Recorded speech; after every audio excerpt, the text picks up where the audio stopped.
Бас мал-мүліктің, қазынаның белгісі. Бас үлкен болса, беделі артады, ал кішкентай болса, кемшілігінің барын білдіреді. Кімде-кім басының арыстанның басына айналғанын көрсе, мал-мүлікке ие болады. Егер ит, есек аттың басына айналғанын көрсе, қиыншылық болады. Түсінде басының иіліп тұрғанын көрсе, ол адам істеген іс үшін өкінеді.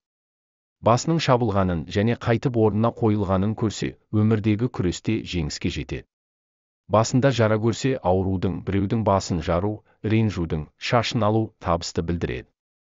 Қолында кесілген бас бар болса, беделді адамнан жәрдем алады. Мойыннан басының үзілгенін көру, егер бай адам болса, байи түседі, қызметкер болса, айлығы мен табысы көбейеді, қарыздары болса, құтылады, қиыншылық көріп жүрсе, қуанады. Егер өз басын көлеңкеде немесе айнада көрсе, мал-мүлік пен дәулетке жорылады. Өліктің басын немесе сүйектерінің бір бөлігін көру, үлкен беделді адамнан жәрдем алады. Өзінің басынан басқа тағы бір бастың болғанын көру, 5 түрлі жорылады. Ұзақ өмір, жұмысының жеңілдеуі, жақсы нәтиже, бір кәсіпорынға мүше болу, үлкендерге жақын болады. Түсінде басының үлкейгенін көрсе, атақ пен даңқты, ал кішірейгенін көрсе, керісінше болатынын білдіреді. Малдың басы молшылықты білдіреді. Еті желінбейтін малдың басын көру, жақсылықтың белгісі емес.